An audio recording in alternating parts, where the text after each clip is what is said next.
മരണപ്പെട്ടു പോയ ആളുകൾക്ക് നമുക്ക് എന്തൊക്കെ ചെയ്തു കൊടുക്കാൻ പറ്റും? ഒന്ന്, അവർക്ക് വേണ്ടി ഹജ്ജും ഉംറയും ചെയ്യാം.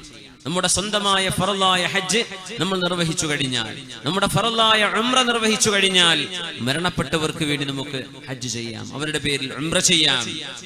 അല്ലാഹുവിന്റെ ഹബീബ് തങ്ങൾ പഠിപ്പിക്കുകയാണ് സ്വല്ലല്ലാഹു അലൈഹി വസല്ലം.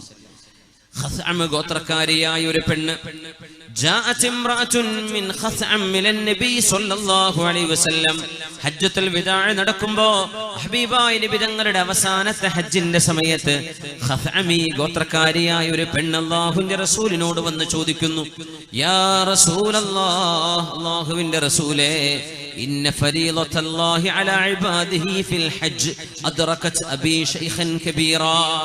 നബിയേ, അല്ലാഹു നിർബന്ധമാക്കിയ ഹജ്ജ് എന്റെ വൃദ്ധനായ പിതാവിന് നിർബന്ധമാണ്. പക്ഷേ ലാ യസ്തതിഉ റുകൂബ അല റാഹില, എന്റെ പിതാവിന് വാഹനം കയറി യാത്ര ചെയ്യാൻ കഴിയില്ല നബിയേ. അഫാ ഹജ്ജു അൻഹു, എന്റെ പിതാവിന് പകരം, അത് ജീവിച്ചിരിക്കുമ്പോൾ തന്നെ ആ പിതാവിന് പകരം എനിക്ക് ഹജ്ജ് ചെയ്യാൻ പാടുണ്ടോ? ഖാല ഹുജ്ജി അൻഹു, നിങ്ങൾ ആ പെണ്ണിനോട്, മകളോട് പറഞ്ഞു, മോളെ, നിങ്ങളുടെ പിതാവിന് പകരമായി നിങ്ങൾ ഹജ്ജ് ചെയ്തേക്കുക എന്ന് റസൂലുള്ളാഹി സ്വല്ലല്ലാഹു അലൈഹി വസല്ലം തങ്ങൾ പറഞ്ഞു. ജീവിച്ചിരിക്കുന്ന ഒരാൾക്ക് അങ്ങോട്ട് എത്തിപ്പെടാൻ കഴിയില്ലെങ്കിൽ അവരുടെ സമ്മതത്തോടുകൂടെ അവർക്ക് വേണ്ടിയുള്ള ഹജ്ജ് ചെയ്യാൻ പറ്റും. ജീവിച്ചിരിക്കുന്ന ആൾക്ക് വേണ്ടി കർമ്മം ചെയ്തു, ഒരാൾ ചെയ്തത് മാത്രമേ കിട്ടുള്ളൂ. ഇനി പറയുന്ന സാധാരണ പറയാ, വഅലൈസ ലിൽ ഇൻസാനി ഇല്ലാ മാ സആ, ഒരു മനുഷ്യൻ അയാൾ ചെയ്തത് മാത്രമേ കിട്ടുള്ളൂ എന്ന് പറയുന്നവർ ഈ ഹദീസിന് എങ്ങനെ അർത്ഥം വെക്കുക? ആ മകള് ചെയ്തത് വാപ്പാക്ക് കിട്ടുന്നല്ലേ നബി തങ്ങൾ പറയുന്നത്? മകള് ചെയ്ത ഹജ്ജിന്റെ കൂലി ആർക്ക് കിട്ടും? മകൾക്ക് കിട്ടുന്ന പോലെ ആർക്ക് വേണ്ടി ചെയ്തുവോ ആ പിതാവിനും കിട്ടും. ഇത് സ്വഹീഹായ ഹദീസല്ലേ? ഹദീസുകൾ മനസ്സിലാക്കാതെ ഈ ആയത്തർത്ഥം വെക്കുന്ന അപകടം. പരിഭാഷ വായിച്ച് പാംഫ്ലെറ്റേറിയൻ നാടുകളിൽ, നഗരങ്ങളിലൊക്കെ ഖുതുബ ഓതുന്നുണ്ട് ഇവരൊക്കെ. എന്തായിരിക്കും ആ ഖുതുബയുടെ അവസ്ഥ? അല്ലാഹു അഅലം. എത്ര അപകടമാണ്! പച്ചയായ ഹദീസിന്റെയും ആയത്തിന്റെയും പച്ചയായ അർത്ഥം, ആശയം മനസ്സിലാക്കാതെ ആയിരക്കണക്കിന് ഹദീസുകൾ ഉണ്ട് അല്ലാഹുവിന്റെ റസൂലിന്. അതൊക്കെ ഇരുന്ന് കൊല്ലങ്ങളോളം ഗുരുനാഥന്മാരുടെ മുമ്പിൽ ഇരുന്ന് പട്ടിണിയും വിശപ്പും സഹിച്ച് കാലങ്ങളോളം ക്ഷമയോടുകൂടെ കിതാബ് ഓതി പഠിക്കുക എന്ന് പറയില്ലേ? ഇവര് വിചാരിക്കുന്നതൊക്കെ നിസ്സാരമാണ്. അതൊക്കെ ഒരു ബുഖാരിയുടെ പരിഭാഷ വായിച്ചാൽ കിട്ടൂലേ? കിട്ടില്ല, മുഅ്മിനെ കിട്ടില്ല. ദീനിന്റെ മസ്അല പറയരുത് ദയവ് ചെയ്ത് ഇത്തരക്കാരായ ആളുകൾ. ആലിമീങ്ങൾ എന്തു പറഞ്ഞു എന്ന് അവരുടെ കിതാബുകൾ പരിശോധിക്കണം. വഅലൈസ ലിൽ ഇൻസാനി ഇല്ല, എന്ത് വിഷയം പറഞ്ഞാലും മരണപ്പെട്ടവർക്ക് വേണ്ടി ഒരു നന്മ ചെയ്താൽ കൊടുക്കാൻ പറ്റൂ. അവനവൻ ചെയ്തതല്ലാതെ കിട്ടൂലല്ലോ. അപ്പൊ അല്ലാഹുവിന്റെ റസൂൽ പറയുന്നതോ ഈ ഹദീസ് നിങ്ങൾ കണ്ടോ? ഇമാം ബൈഹഖി റഹ്മത്തുള്ളാഹി അലൈഹി അവരുടെ സുനനിൽ കൊണ്ടുവന്നത്, ഇമാം അബൂ ദാവൂദ് ത്വയാലിസി അവരുടെ മുസ്നദിൽ, ഇമാം ദാരിമി അവരുടെ സുനനിൽ, ഇമാം മുസ്നദിൽ അഹ്മദ് എന്നവരുടെ മുസ്നദിൽ, അത് മാത്രമല്ല സ്വഹീഹൈൻ ഇമാം ബുഖാരി മുസ്ലിമും അടക്കം കൊണ്ടുവന്ന ഹദീസാണിത്. അല്ലാഹുവിന്റെ ഹബീബിന്റെ മുമ്പിൽ മറ്റൊരാൾ വരുന്നു. അന്ന റജുലൻ, അല്ലാഹുവിന്റെ റസൂലിന്റെ അടുത്ത് ഒരാൾ വന്ന് ഹബീബിനോട് പറയുന്നു, യാ റസൂലല്ലാഹ്, അല്ലാഹുവിന്റെ റസൂലേ, ഇന്ന ഉഖ്തി നദറത് അൻ തഹജ്ജ, എന്റെ പെങ്ങൾ ഹജ്ജ് ചെയ്യാൻ നേർച്ചയാക്കിയിരുന്നു നബിയേ. വ ഇന്നഹാ മാതത് ഖബ്ല അൻ തഹജ്ജ നബിയേ അഫാ ഹജ്ജു അൻഹാ, എന്റെ പെങ്ങൾക്ക് പകരമായി എനിക്ക് ആ ഹജ്ജ് ചെയ്യാൻ പറ്റുമോ? പെങ്ങള് ഹജ്ജ് ചെയ്യാൻ നേർച്ചയാക്കിയിരുന്നു, പെങ്ങള് മരിച്ചുപോയി. ആ പെങ്ങൾക്ക് പകരം എനിക്ക് ഹജ്ജ് ചെയ്യാൻ പറ്റുമോ? ഹബീബായ നബി തങ്ങൾ ചോദിച്ച ചോദ്യം, അറഅയ്ത ലൗ കാന അലാ ഉഖ്തിക ദൈനുൻ അകുൻത ഖാദിഹി, നിങ്ങളുടെ പെങ്ങൾക്കൊരു കടമുണ്ടെങ്കിൽ ആ കടം നിങ്ങൾ വീട്ടുമോ?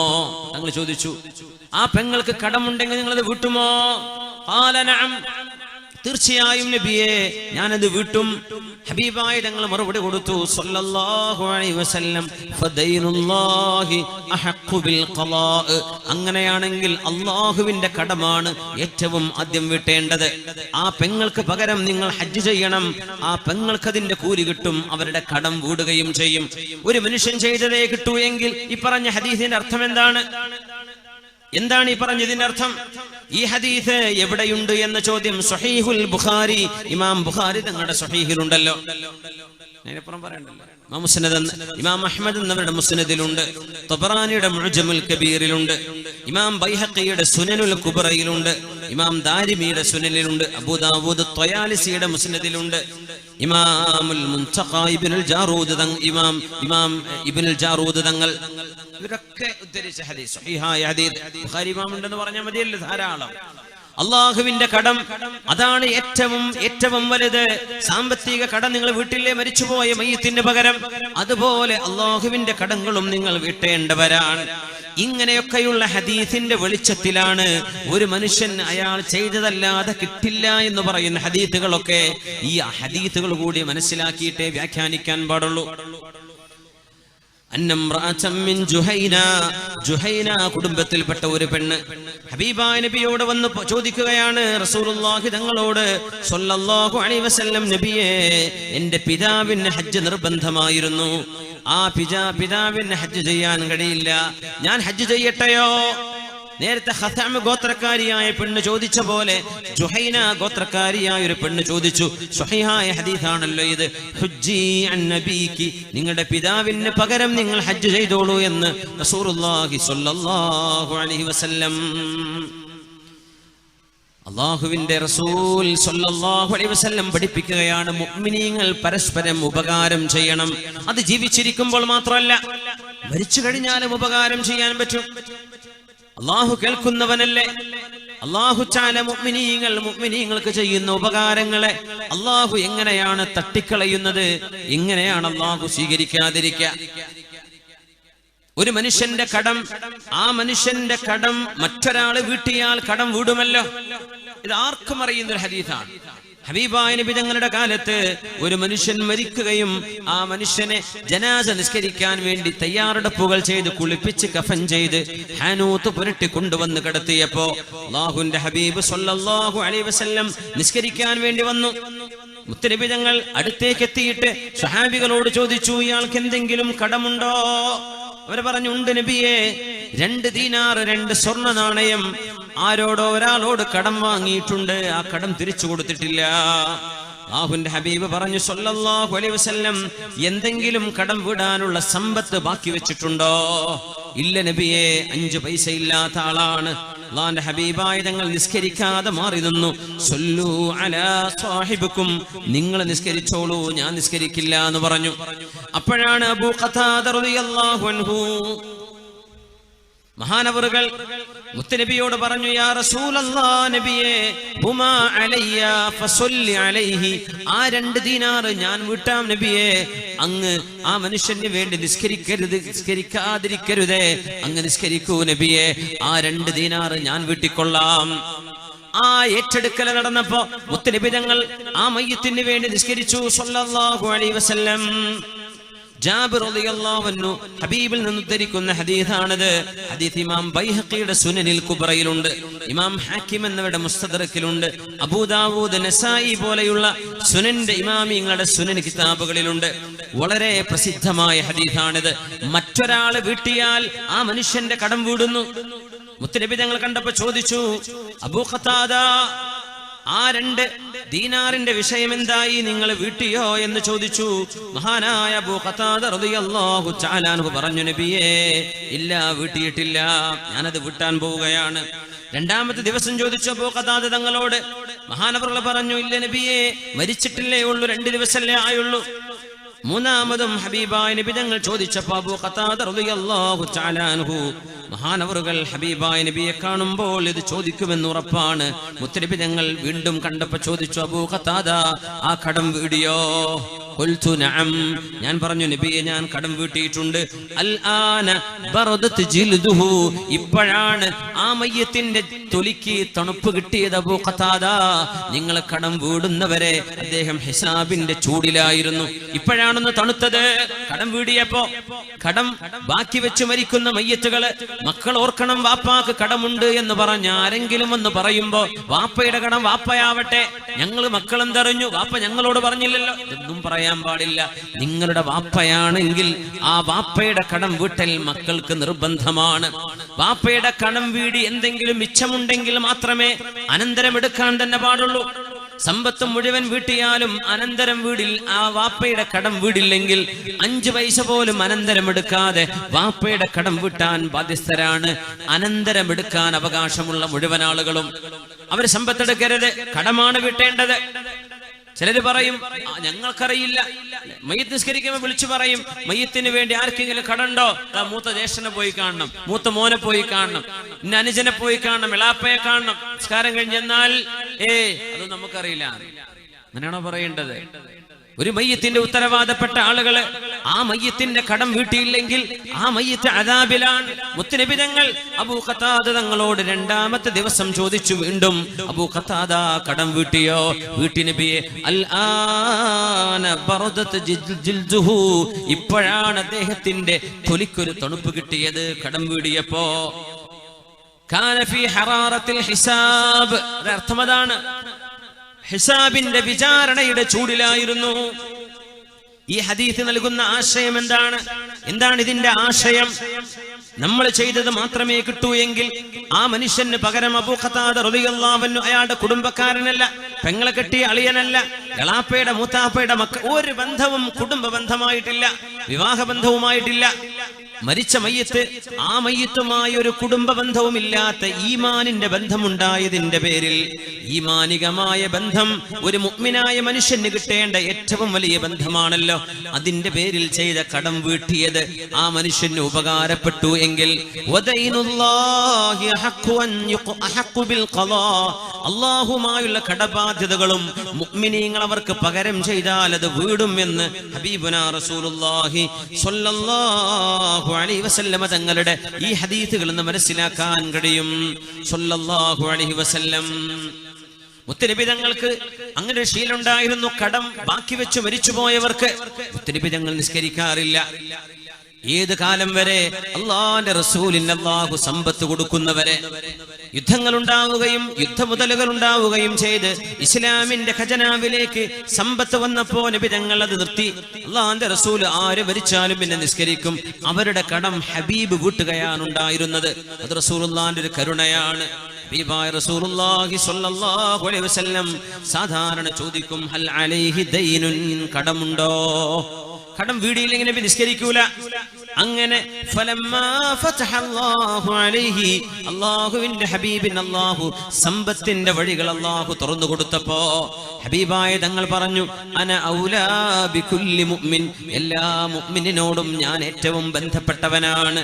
മൻ തറക മാലൻ ഫലിവറസതിഹി, ആരെങ്കിലും സമ്പത്ത് ബാക്കി വെച്ചാൽ അത് അവരുടെ അനന്തരാവകാശികൾ എടുത്തോട്ടെ. വമൻ തറക ദൈനൻ വളയാഅൻ ഫഇലയ്യ വഅലയ്യ, ആരെങ്കിലും കടം ബാക്കി വെച്ചാൽ, ആർക്കെങ്കിലും നഷ്ടമുണ്ടായിട്ടുണ്ടെങ്കിൽ അത് ഞാനാണ്, എന്റേതാണ്, ഞാൻ വീട്ടിക്കൊള്ളാം എന്ന് നബി തങ്ങൾ പിന്നീട് പറഞ്ഞിട്ടുണ്ട് സ്വല്ലല്ലാഹു അലൈഹി വസല്ലം. പക്ഷെ ആദ്യകാലങ്ങളിൽ തങ്ങൾ അങ്ങനെ പറഞ്ഞില്ല. കടമുണ്ടെങ്കിൽ അത് വീടാൻ നബി തങ്ങൾ കാത്തിരിക്കും, എന്നിട്ടേ നിസ്കരിക്കും മയ്യത്തിന്. പിന്നെ നബി തങ്ങൾക്ക് അല്ലാഹു സമ്പത്ത് കൊടുത്ത തങ്ങൾ പറഞ്ഞു, ഏതൊരു മുഅ്മിനോടും ഞാൻ ബന്ധപ്പെട്ടിരിക്കുന്നു. ആര് മരിച്ചാലും സമ്പത്തുണ്ടോ മക്കളെടുത്തോട്ടെ, സമ്പത്തില്ലേ കടമുണ്ടോ, കടം ഞാൻ ഏറ്റെടുത്തു എന്ന് ഉമ്മത്തിന് വേണ്ടി ഏറ്റെടുത്ത റഹ്മത്തുൽ ലിൽ ആലമീനാണ് റസൂലുള്ളാഹി സ്വല്ലല്ലാഹു അലൈഹി വസല്ലം. ഈ ഹദീസ് ഇമാം ബുഖാരിയും മുസ്ലിമും കൊണ്ടുവന്നിട്ടുണ്ട്. റസൂലുള്ളാഹി സ്വല്ലല്ലാഹു അലൈഹി വസല്ലം ഹബീബായ നബി തങ്ങൾ അല്ലാഹുവിന്റെ പരിശുദ്ധമായ സന്ദേശം ഉമ്മത്തിന് അറിയിക്കുന്ന ഹബീബിൻ അല്ലാഹുവിന്റെ മെസ്സഞ്ചറാണ്, അല്ലാഹുവിന്റെ റസൂലാണിത്. അല്ലാഹുവിന്റെ ആകാശ ലോകങ്ങൾക്കപ്പുറത്തെ അല്ലാഹുവിന്റെ മലഉൽ അലായുടെ വിവരങ്ങൾ ഹദീസിലൂടെയും വിശുദ്ധ വചനങ്ങളിലൂടെയും നമുക്ക് എത്തിച്ചു തന്നത് സ്വല്ലല്ലാഹു അലൈഹി വസല്ലം അല്ലാഹുവിന്റെ റസൂലാണ്. ആ ഹബീബായ നബി എന്താണ് ബാധ്യതകളെ കുറിച്ച് പറഞ്ഞത്? സ്വല്ലല്ലാഹു അലൈഹി വസല്ലം, കടം വലിയൊരു ബാധ്യത തന്നെയാണ്. കടം വീട്ടേണ്ടത് അനന്തരാവകാശ അതിന് തയ്യാറല്ലെങ്കിൽ മുഅ്മിനീങ്ങളായ സജ്ജനങ്ങൾ ആ മയ്യത്തിന് പകരം അത് വീട്ടിയിരിക്കണം. തങ്ങൾ പറയുമായിരുന്നു, ഒരു മനുഷ്യൻ വന്ന് ചോദിച്ചു നബിയോട്, നബിയേ, എന്റെ സമ്പത്ത് കൊണ്ടും ശരീരം കൊണ്ടും ഞാൻ അല്ലാഹുവിന് വേണ്ടി ത്യാഗം ചെയ്യുകയും മരണപ്പെടുകയും ചെയ്ത് ഞാൻ മരണപ്പെട്ടു പോയാൽ അല്ലാഹുവിന്റെ റസൂലേ, എനിക്ക് സ്വർഗമുണ്ടോ? റസൂലുള്ളാഹി സ്വല്ലല്ലാഹു അലൈഹി വസല്ലം പറഞ്ഞു, ഉണ്ട്. രണ്ടാമത് ചോദിച്ചു, നബിയേ, ഞാൻ അള്ളാഹുവിന്റെ പ്രീതി കാംക്ഷിച്ചുകൊണ്ട് മരിച്ചാൽ എനിക്ക് സ്വർഗമുണ്ടോ? ഉണ്ടെന്ന് പറഞ്ഞു. മൂന്നാമത്തെ തവണയും ചോദിച്ചപ്പോ അള്ളാഹുവിന്റെ റസൂല് പറഞ്ഞു, സ്വർഗമുണ്ട്, പക്ഷേ ഇല്ലാ ഇദാ കാന അലൈക ദൈനുൻ ലൈസ ഇൻദക വഫാഉഹു. കടം വീടാൻ വകുപ്പില്ലാതെ ബാക്കി വെച്ച കടമായിട്ട് നിന്നാൽ അത് വീടാനുള്ള സമ്പത്ത് നിങ്ങൾ ബാക്കി വെച്ചില്ലെങ്കിൽ നിങ്ങൾക്ക് സ്വർഗപ്രവേശമില്ല. ഷഹീദായ മനുഷ്യന് പോലും സ്വർഗത്തിൽ കടക്കണമെങ്കിൽ കടം വീടണം എന്ന് പറഞ്ഞിട്ടുണ്ട് റസൂലുള്ളാഹി സ്വല്ലല്ലാഹു അലൈഹി വസല്ലം. കടം, മനുഷ്യരുമായുള്ള ബന്ധം, ഹക്കടപാടുകൾ അള്ളാഹു താല വിട്ടുതരില്ല മനുഷ്യര് പുറത്തു കൊടുക്കുന്നവരെ. എന്നാൽ അള്ളാഹു മനുഷ്യരും തമ്മിലുള്ള നിസ്കാരം, നോമ്പ്, സക്കാത്ത്, ഹജ്ജ്, ഉംറ പോലെയുള്ള വിഷയങ്ങള് അള്ളാഹു താല വേണമെങ്കിൽ മാപ്പ് ചെയ്തു കൊടുക്കാം. അല്ലാഹു ഗഫൂറാണ്, റഹീമാൻ. കടം മനുഷ്യരുമായുള്ളത് അത് അവര് വീട്ടിയേ പറ്റൂ. ഇതാണ് ശറഇന്റെ നിയമം. അല്ലാഹുവിന്റെ റസൂൽ അങ്ങനെയാണ് പഠിപ്പിച്ചത് സ്വല്ലല്ലാഹു അലൈഹി വസല്ലം. ഹബീബനാ റസൂലുള്ളാഹി തങ്ങൾ മരിച്ച മയ്യിത്തിന് പുണ്യകർമ്മങ്ങൾ ചെയ്യാൻ പറഞ്ഞു. അതിലാദ്യമായി നമ്മൾ പറഞ്ഞത് ഇസ്തിഗ്ഫാർ ചെയ്യുക, ദുആ ചെയ്യുക. രണ്ടാമത്തേത് അവർക്ക് വേണ്ടി ഹജ്ജ് ചെയ്യാം, ഉംറ ചെയ്യാം, അവർക്ക് വേണ്ടി സൽക്കർമ്മങ്ങളൊക്കെ ചെയ്യാം. ആ കൂട്ടത്തിൽ സ്വതക്ക ചെയ്യുന്നത് ഏറ്റവും പുണ്യമാണ്. മരിച്ചവർക്ക് വേണ്ടി സ്വതക്ക നമ്മുടെ വാദുകളിൽ, പ്രഭാഷണങ്ങളിൽ, റൂസ് പരിപാടികളിൽ ഒക്കെ അല്ലാഹുവേ മരിച്ചുപോയ മാതാപിതാക്കൾക്ക് അവരുടെ പേരിൽ സ്വതക്ക ചെയ്യുന്നു. അവർക്ക് ഗുണം കിട്ടാൻ, അവർക്ക് പ്രതിഫലം കിട്ടാൻ അവർക്ക് വേണ്ടി ഹദിയ ചെയ്യുന്നു. ആ ഒരു നന്മ ഹബീബായ നബി തങ്ങൾ പ്രോത്സാഹിപ്പിച്ചതാണ്. എവിടെന്ന് ലഭിച്ചു അത്? ഒരാൾ അല്ലാഹുവിന്റെ റസൂലിന്റെ അരികത്തേക്ക് വന്നിട്ട് പറഞ്ഞു, യാ റസൂലല്ലാഹ്, അല്ലാഹുവിന്റെ റസൂലേ, ഇന്ന ഉമ്മി ഇഫ്തലതത് നഫ്സഹാ, എന്റെ ഉമ്മ പെട്ടെന്ന് മരിച്ചുപോയി നബിയേ. ഒരു അസുഖമില്ലായിരുന്നു, ഒരു കുഴപ്പവുമില്ലായിരുന്നു, പെട്ടെന്ന് മരിച്ചുപോയി നബിയേ. എനിക്ക് തോന്നുന്നു നബിയേ, എന്റെ ഉമ്മ ഒരു അസുഖമായി കിടക്കുന്ന കിടപ്പ് ഒരു ദിവസമെങ്ങാനും കടന്നിരുന്നെങ്കിൽ എന്റെ ഉമ്മ വസിയത്ത് ചെയ്യുമായിരുന്നു. മക്കളെ, ഉമ്മാന്റെ സ്വത്ത്, ഉമ്മായുടെ മാല, ഉമ്മയുടെ കാതില, ഉമ്മായുടെ പാദസരം, ഉമ്മയുടെ ആഭരണം പള്ളിക്ക് കൊടുക്കണം, ദീനിന് കൊടുക്കണം. ഇങ്ങനെ എന്തെങ്കിലും എന്റെ ഉമ്മ വസിയത്ത് ചെയ്യുമെന്ന് എനിക്ക് ഉറപ്പുണ്ട് നബിയേ. പക്ഷേ അതിന് സാധിക്കാതെ എന്റെ ഉമ്മ പെട്ടെന്ന് മരണപ്പെട്ടു പോയി നബിയേ. അല്ലാഹുവിന്റെ റസൂൽ തങ്ങളോട് അവരെ ചോദിക്കുകയാണ്, എന്റെ ഉമ്മാക്ക് വേണ്ടി സ്വതക്ക ചെയ്താൽ എന്റെ ഉമ്മാക്ക് അത് ലഭിക്കുമോ? എന്റെ ഉമ്മ മരിച്ചുപോയി, ഉമ്മ ചെയ്യാൻ സാധ്യതയുള്ളൊരു നന്മയാണത്, പക്ഷെ ഉമ്മാക്ക് ചെയ്യാൻ പറ്റിയില്ല. ഞാനത് ചെയ്താൽ എന്റെ ഉമ്മാക്ക് ഉപകാരപ്പെടുമോ എന്ന് ഹബീബായ നബി തങ്ങളോട് ചോദിച്ചപ്പോ റസൂലുള്ളാഹി തങ്ങൾ പറഞ്ഞു, ഖാല നഅം, നഅം, തീർച്ചയായും നിങ്ങളുടെ ഉമ്മാക്ക് അത് കിട്ടുമെന്ന് റസൂലുള്ളാഹി സ്വല്ലല്ലാഹു അലൈഹി വസല്ലം. ഈ ഹദീസ് 6 സുഹാഹിന്റെ കിതാബിലുമുണ്ട്, 6 ഗ്രന്ഥങ്ങളിൽ. ഇമാം ബുഖാരി തങ്ങൾ, ഇമാം മുസ്ലിം എന്നിവരുടെ സ്വഹീഹിൽ, ഇബ്നു മാജ, അബൂ ദാവൂദ്, നസായി, തുർമുദി, 4 മഹാന്മാരുടെ സുനനുകളിൽ. ഇനി ഇതിനപ്പുറം എന്ത് വേണം? മരിച്ചവർക്ക് വേണ്ടിയുള്ള സ്വതക്കകള് ഇത് ചെയ്യുന്നവർ ചെയ്യുന്നു എന്നല്ലാണ്ട് ഈ ബിദ്അത്ത്, കുഫർ എന്ന് പറയുന്ന ആളുകൾ ആരെങ്കിലും അവരുടെ ഉമ്മാക്ക് വാപ്പാക്ക് വേണ്ടി സ്വതക്ക ചെയ്യാറുണ്ടോ? അല്ലാഹു അലം, ചെയ്യാറുണ്ടായിരിക്കാം. പക്ഷേ വലിയൊരു വിഭാഗം തെറ്റിദ്ധാരണയിലാണ്. എല്ലാം ബിദ്അത്താന്ന് പറഞ്ഞ കൂട്ടത്തിൽ ഒരുപാട് നന്മകൾ സാധാരണക്കാർ തെറ്റാണെന്ന് ധരിച്ചു വെച്ചു പോയിട്ടുണ്ട്. അവരങ്ങനെ പറഞ്ഞിട്ടുണ്ടായിരിക്കണമെന്നില്ല, പക്ഷേ അങ്ങനെ ഒരു ധാരണ വന്നു പോയിട്ടുണ്ടോ എന്ന് ഞാൻ പേടിക്കുകയാണ്. അല്ലാഹു തആല നമ്മുടെ മാതാപിതാക്കൾക്ക് നമ്മൾ ചെയ്തു കൊടുക്കേണ്ട നന്മകൾ അത് ചെയ്തു വിട്ടാനുള്ള എല്ലാ തൗഫീഖും അല്ലാഹു നമുക്ക് നൽകി അനുഗ്രഹിക്കട്ടെ. ആമീൻ യാ റബ്ബൽ ആലമീൻ. എത്ര വലിയ നഷ്ടമായിരിക്കും മുഅ്മിനെ. എന്റെ ഉമ്മയുടെ പേരിൽ ഒരു മസ്ജിദ്, എന്റെ ഉമ്മയുടെ പേരിൽ ഒരു മദ്രസ, എന്റെ ഉമ്മയുടെ പേരിൽ ഒരു കിണർ, എന്റെ ഉമ്മയുടെ പേരിൽ ഒരു രോഗിക്ക് ചികിത്സ, എന്തെങ്കിലും ഒരു നന്മ നമ്മൾ ചെയ്യുന്നത് മരിച്ചുപോയവർക്ക് ലഭിക്കും എന്ന് റസൂലുള്ളാഹി സ്വല്ലല്ലാഹു അലൈഹി വസല്ലം പേരിൽ സ്വതക്ക ചെയ്യേ. നമ്മളൊക്കെ ഏത് ഇൽമിന്റെ സദസ്സുണ്ടാവുമ്പോൾ ചെയ്യണം മുഅ്മിനെ, അവരുടെ പേരിൽ സ്വതക്ക ചെയ്യേ. അല്ലാഹു തആല സ്വീകരിക്കും. അല്ലാഹു സ്വീകരിക്കട്ടെ. മുത്തുനബിയോട് നബിയോട് വന്ന് പറഞ്ഞു, ഒരാൾ വന്ന് പറയുന്നു, യാ റസൂലല്ലാഹ്, നബിയേ, ഇന്ന അബീ മാത വലം യൂസി, എന്റെ ഉപ്പ ഒരു വസിയത്തും ചെയ്യാതെ മരിച്ചു പോയിട്ടുണ്ട് നബിയേ. അയംഫഉഹു ഇദാ തസദ്ദഖ്തു അൻഹു. നേരത്തെ ഉമ്മയെ കുറിച്ച് പറഞ്ഞു, ഇവിടെ വാപ്പയെ കുറിച്ച്. എന്റെ വാപ്പാക്ക് വേണ്ടി ഞാൻ ദാനം ചെയ്താൽ അല്ലാഹുവിന്റെ റസൂലേ അത് പകരമാകുമോ? ഉപ്പാക്ക് ഉപകാരം ലഭിക്കുമോ? ഖാല നഅം. മരിച്ചു കിടക്കുന്ന ആള് ജീവിച്ചിരിക്കുന്ന കാലത്ത് ചെയ്ത പോലെയുള്ള കൂലി മക്കള് വാപ്പാക്ക് വേണ്ടി ചെയ്താൽ ഇതിന് കൂലിയുണ്ട്. മക്കളെന്ന് മാത്രമല്ല, വറസത്തിന്റെ വിഷയം ഗാലിബിലും അങ്ങനെയാണ്. സാധാരണഗതിയിൽ ഏറിയ കൂറും മയ്യത്തിന്റെ അടുത്ത ബന്ധുക്കളല്ലേ അവർക്ക് വേണ്ടി ചെയ്യൂ. എന്നാൽ അവരല്ലാത്തവര് ചെയ്താലും അവർക്ക് കൂലി കിട്ടും എന്ന് റസൂലുള്ളാഹി സ്വല്ലല്ലാഹു അലൈഹി. ഈ ഹദീസ് സ്വഹീഹ് മുസ്ലിമിലുണ്ട്. ഈ ഹദീസും കൂടെ വെച്ച് നോക്കണ്ടേ? ഒരു മനുഷ്യൻ ഒരു മനുഷ്യൻ അയാൾ ചെയ്തത് മാത്രമേ കിട്ടുള്ളൂ. അപ്പൊ ഇത് ബുഖാരി മുസ്ലിമും വെട്ടിക്കളയണോ ഈ ഹദീസൊക്കെ? ഇസ്ലാമിന്റെ പ്രമാണങ്ങളില്ലേ ഇതൊക്കെ? സ്വഹാബിയുടെ അമൽ ദീനിന് തെളിവാണ്. പ്രാമാണികരായ പണ്ഡിതന്മാർ അവർ ശരിവെച്ച വിഷയങ്ങൾ തള്ളിപ്പറയാൻ ഒരാൾക്കും പാടില്ല. അഹ്ലു ദിക്റാണത്. ഫസ്അലു അഹ്ല ദിക്ർ ഇൻ കുൻതും ലാ തഅലമൂൻ. പണ്ഡിതന്മാരുടെ മേൽ പണ്ഡിതന്മാരായി നമ്മളൊക്കെ ക്ഷമയാണോ? എത്ര വലിയ അഹങ്കാരമാണത്! ഇനി വരാൻ പോകുന്ന തെളിവുകൾ ഇതിലും കൂടുതൽ നമ്മുടെ വിഷയങ്ങൾ നമ്മൾ ചർച്ചയിലേക്ക് ആഴങ്ങളിലേക്ക് കടക്കുകയാണ് ഇൻഷാ അല്ലാഹ്. മുൻഗാമികളായ മഹാന്മാരായ പണ്ഡിതന്മാർ അവരുടെ വിശുദ്ധമായ ഗ്രന്ഥങ്ങളിൽ രേഖപ്പെടുത്തിയ വിഷയങ്ങൾ ഹദീസിനെ ഖുർആൻ അപഗ്രഥനം ചെയ്തത്. നമ്മൾ എപ്പോഴും പറയുന്ന വിഷയം ഇതാണ്. പുത്തനാശയക്കാർ പെട്ടുപോകുന്നത് ഹദീസിന്റെയും ഖുർആനിന്റെയും പരിഭാഷ വായിച്ചു നിർത്തുമ്പോഴാണ്. ആരെങ്കിലും എഴുതി വെച്ചത് വായിക്കല്ല. പ്രാമാണികമായ ഹദീസിന്റെയും ഖുർആനിന്റെയും ആധികാരികതയുള്ള പണ്ഡിതന്മാർ അവര് രേഖപ്പെടുത്തിയ കിതാബുകളൊന്നും എടുത്ത് പഠിക്കും. വെറുതെ ഉള്ള യൂട്യൂബ് നോക്കിയിട്ട് അവരത് പറഞ്ഞു, ഇയാൾ ഇത് പറഞ്ഞു, നിങ്ങൾ കിതാബ് എടുത്ത് പഠിക്കുക. എത്ര വിഷയം എത്ര എളുപ്പമാണ്. ഈ ഉമ്മത്തിനെ കൺഫ്യൂഷനിലാക്കരുത്. ചെയ്യുന്ന നന്മകള് തിന്മയാണ് എന്ന് മനുഷ്യനോട് പറയുന്ന രീതിയിൽ നന്മകൾ ഇല്ലാതെയാവുന്ന പണി നിങ്ങൾ ചെയ്യില്ലെങ്കിൽ ചെയ്യരുത്. വേണ്ട. ചെയ്യുന്നത് പ്രമാണബലമുള്ള ഒരു വിഷയമാണെങ്കിൽ അത് തെറ്റാണെന്ന് പറയരുത്. അത്രേ ഞാൻ പറയുന്നുള്ളൂ. വേറെ സംവാദമോ അങ്ങോട്ടും ഇങ്ങോട്ടും അടിപിടിയോ ഒന്നുമല്ല ഇവിടെ വേണ്ടത്. ഒരു സത്യവിശ്വാസി ചെയ്യുന്ന അമലിന് ഇസ്ലാമിക പ്രമാണങ്ങളുടെ തെളിവുണ്ടെങ്കിൽ അതിനെ സംബന്ധിച്ച് ബിദ്അത്ത് എന്ന് പറയല്ല, കുഫർ എന്ന് പറയല്ല, ശിർക്ക് എന്ന് പറയല്ല. നിനക്ക് വേണമെങ്കിൽ ചെയ്തോ, നിനക്ക് തോന്നുന്നു എനിക്ക് വേണ്ട, നിങ്ങൾക്ക് സ്വാതന്ത്ര്യമുണ്ട്. പക്ഷേ അത് ചെയ്യുന്നവരെ സംബന്ധിച്ച് ബിദ്അത്ത് ചെയ്യുന്നു എന്ന് പറയരുത്. ഇതാണ് ഇനി പറയാൻ പോകുന്ന വിഷയങ്ങളിൽ എനിക്ക് നിങ്ങളോട് അപേക്ഷിക്കാനുള്ളത്. അത്രേ വേണ്ടു. ഈ പ്രമാണങ്ങൾ ഒന്നുകിൽ നിങ്ങൾ ഇത് ഇല്ല എന്ന് പറയണം, അല്ലെങ്കിൽ തെറ്റാണെന്ന് പറയണം. അതിനുള്ള ധൈര്യം ഉണ്ടാവുമെന്ന് എനിക്ക് തോന്നുന്നില്ല.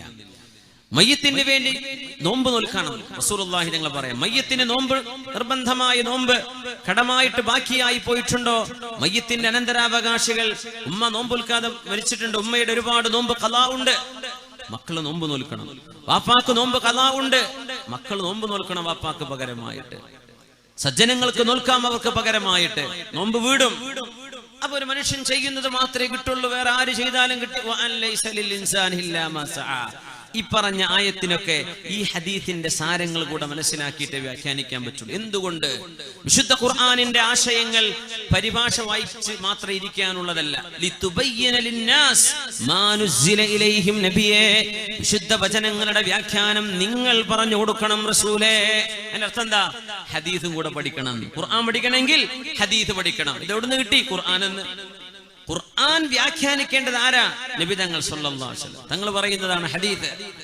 അതുകൊണ്ട് വിശുദ്ധ വചനങ്ങളെ തെറ്റിദ്ധരിപ്പിക്കുന്ന രീതിയിൽ ദുർവ്യാഖ്യാനം നടത്തരുത്. അല്ലാഹു തആല അറിയാതെ ചെയ്തു പോയതും അറിഞ്ഞു ചെയ്തു പോയതുമാണെങ്കിൽ തന്നെയും അല്ലാഹു പുറത്തു തരട്ടെ. ഹബീബായി തങ്ങൾ പറയുന്ന ഹദീസ്, മൻ മാത വഅലൈഹി സുയാമുൻ സാമ അൻഹു വലിയുഹു. ആരെങ്കിലും മരണപ്പെടുകയും അവർക്ക് നിർബന്ധമായ നോമ്പുണ്ടാവുകയും ചെയ്തിട്ടുണ്ടെങ്കിൽ ആ മരിച്ച മയ്യത്തിന്റെ അവകാശികള്, ആ മയ്യത്തിന്റെ ഏറ്റവും അടുത്ത ബന്ധുക്കൾ മയ്യത്തിന് പകരമായി നോമ്പ് നോൽക്കണമെന്ന് റസൂലുള്ളാഹി സ്വല്ലല്ലാഹു അലൈഹി വസല്ലം. യാ അല്ലാഹ്. ഇമാം ബുഖാരി മുസ്ലിം തങ്ങൾ കൊണ്ടുവരുന്ന ഹദീസ്, അബൂ ദാവൂദ് സുനൻ, മഹാനായ ഇമാം നസായി റഹ്മത്തുള്ളാഹി അലൈഹി, ഇമാം ബുഖാരി ഇമാം മുസ്ലിം രണ്ട് മഹാന്മാരും കൊണ്ടുവന്ന ഹദീസാണിത്. മയ്യത്തിന് നോമ്പുണ്ടോ? ബന്ധുക്കൾ നോമ്പ് വീട്ടണം, ഖളാ വീട്ടണം. ഇല്ലെങ്കിൽ ഉമ്മാന്റെ കടം വീടൂല, വാപ്പായുടെ കടം വീടില്ല. ബന്ധുക്കൾക്കത് നിർബന്ധമാണ്. മൻ മാത വഅലൈഹി സിയാമുൻ സാമ അൻഹു വലിയുഹു. ആരെങ്കിലും മരിക്കുകയും അവർക്ക് നോമ്പ് നിർബന്ധമായ നോമ്പുണ്ടാവുകയും ചെയ്തിട്ടുണ്ടെങ്കിൽ അവരതിന് പകരമായിട്ട് ബന്ധുക്കൾ നോറ്റുകൊടുക്കണേ. പകരം ചെയ്താൽ കൂലി കിട്ടും എന്നതിന് തെളിവ് ഇത് മാത്രം പോരെ. നമ്മുടെ അമൽ നമുക്ക് അവകാശപ്പെടുന്നതാണ്. നമ്മളൊരു അമൽ ചെയ്താൽ നമുക്ക് അവകാശമായി ആ സംഭവം, അത് നമുക്ക് ആർക്ക് വേണമെങ്കിലും കൊടുക്കാം. ഈ ഒരു ഖിയാസാണ് അലിമികൾ കൊണ്ടുവരുന്നത്. ഈ തെളിവുകൾക്കൊക്കെ പുറമെ നമുക്ക് നമ്മുടെ കയ്യിൽ പൈസ ഉണ്ട്, 100 രൂപ ഉണ്ട്, അത് നിങ്ങളുടേതാണോ? നിങ്ങൾക്ക് മിൽക്കുണ്ടോ? നിങ്ങൾക്ക് സ്വതക്ക ചെയ്യാം, ദാനം ചെയ്യാം. വേറെ ഒരാളുടെ കിഷിനെടുത്ത് കൊടുക്കാൻ പറ്റില്ലല്ലോ. നിങ്ങളുടേത് നിങ്ങൾക്ക് കൊടുക്കാം. നിങ്ങളൊരു അമൽ ചെയ്താൽ അതിന്റെ കൂലി നിങ്ങൾക്കാണ്. അത് പറയാം, അല്ലാഹുവേ, എന്റെ ഈ ഫാത്തിഹ ഞാൻ ഓതിയത്, യാസീൻ ഞാൻ ഓതിയത്, ഖുർആൻ ഓതിയത്, ഖതം തീർത്തത് ഞാൻ എന്റെ ഉമ്മാക്ക് വേണ്ടി ഹദിയ ചെയ്യാൻ, അല്ലെങ്കിൽ ഇവിടെ മറവ് ചെയ്യപ്പെട്ട് കിടക്കുന്ന മഹാനായ ഖാദി ഹസൈനാർ തങ്ങളുടെ പേരിൽ ഞാൻ ഹദിയ ചെയ്യുകയാണ്. നിങ്ങൾ ആർക്കും ഹദിയ ചെയ്യാം. അതിലൊന്നും ശറയിൽ ഒരു വിരോധവുമില്ല. നിർബന്ധമാണോ? അല്ല, നിർബന്ധമുള്ള വിഷയമല്ല. നിങ്ങൾക്ക് വേണമെങ്കിൽ ചെയ്യാം. അത് ചെയ്ത് തെറ്റാണോ? ഒരിക്കലുമല്ല. ഇത്രയേ നമ്മൾ പറയുന്നുള്ളൂ. അല്ലാഹു തആല കാര്യം മനസ്സിലാക്കാൻ തൗഫീഖ് നൽകട്ടെ. ഒരു പെണ്ണ് അല്ലാഹുവിന്റെ റസൂലിന്റെ മുമ്പിലേക്ക് വരുന്നു. ഈ ഹദീസ് ബുഖാരിയിലുണ്ട്, മുസ്ലിമിലുണ്ട്. അവര് പറഞ്ഞു, യാ റസൂലല്ലാഹ്, നബിയേ, ഇന്ന ഉമ്മി തുഫിയതു അലൈഹാ സിയാമു ശഹ്രിൻ. എന്റെ ഉമ്മ ഒരു മാസത്തെ നോമ്പ് നോൽക്കാതെയാണ് മരിച്ചുപോയത്. ചില റിവായത്തിൽ 2 മാസത്തെ നോമ്പുണ്ട് എന്ന് പറഞ്ഞു. ചിലത് പറഞ്ഞു ഉമ്മ നോമ്പ് നോൽക്കാൻ നേർച്ചയാക്കിയിരുന്നു. നേർച്ചയാക്കുക എന്ന് പറഞ്ഞാൽ അത് നിർബന്ധമായി മാറും. ഞാൻ നോമ്പ് നോൽക്കാൻ അല്ലാഹു തആലക്ക് വേണ്ടി തിങ്കളാഴ്ച ദിവസം നോമ്പ് നോൽക്കാൻ നേർച്ചയാക്കി എന്ന് പറഞ്ഞാൽ ആ തിങ്കളാഴ്ച നോമ്പ് നോൽക്കൽ ഫർളാൻ, നിർബന്ധമായി കഴിഞ്ഞു. സുന്നത്തല്ല, പിന്നെ ഫർളാണത്. നേർച്ചയാക്കിയാൽ അത് നിർബന്ധമാകും. അവര് ചോദിച്ചു, നബിയേ, എന്റെ ഉമ്മാക്ക് പകരം ഞാനത് നോൽക്കുന്നത് മതിയാവുമോ റസൂലേ? മുത്തുനബിയുടെ മറുപടി വന്നു, അറഅയ്തി ലൗ കാന അലാ ഉമ്മികി ദൈനുൻ അകുൻതി തഖ്ദീഹി. നിങ്ങളുടെ ഉമ്മാക്കൊരു കടമുണ്ടെങ്കിൽ ആ കടം നിങ്ങൾ വീട്ടുമോ? ആ പെണ്ണ് പറഞ്ഞു, നഅം യാ റസൂലല്ലാഹ്, അതേ നബിയെ, ഉമ്മയുടെ കടം ഞങ്ങൾ വീട്ടും. ഫദൈനുല്ലാഹി അഹഖു ബിൽ ഖളാ. എന്നാൽ അല്ലാഹുവിന്റെ കടമാണ് ആദ്യം വീട്ടേണ്ടത്. സൂമി അൻ ഉമ്മിക്കി, നിങ്ങളുടെ ഉമ്മാക്ക് പകരം നിങ്ങൾ നോമ്പെടുത്തോളൂ എന്ന് മഹാനായ റസൂലുള്ളാഹി സ്വല്ലല്ലാഹു അലൈഹി വസല്ലം, ഹബീബുനാ റസൂലുള്ളാഹ് സ്വല്ലല്ലാഹു അലൈഹി വസല്ലം തങ്ങൾ പറയുന്നു, ബന്ധുക്കളോട് നോൽക്കണം എന്ന് പറയുന്നത് ബന്ധുക്കളാണ് ആ വിഷയത്തിൽ ഏറ്റവും കൂടുതൽ നന്മ ചെയ്യാൻ മുന്നോട്ട് വരിക എന്ന ഗാലിബിനെ നോക്കിയിട്ടാണ് എന്ന് അലിമീങ്ങൾ പറയും. ബന്ധുക്കൾക്ക് മാത്രമല്ല, അല്ലാത്തവർക്കും അവർക്ക് പകരം നോമ്പെടുക്കാം, അവർക്ക് പകരം നന്മ ചെയ്യാം.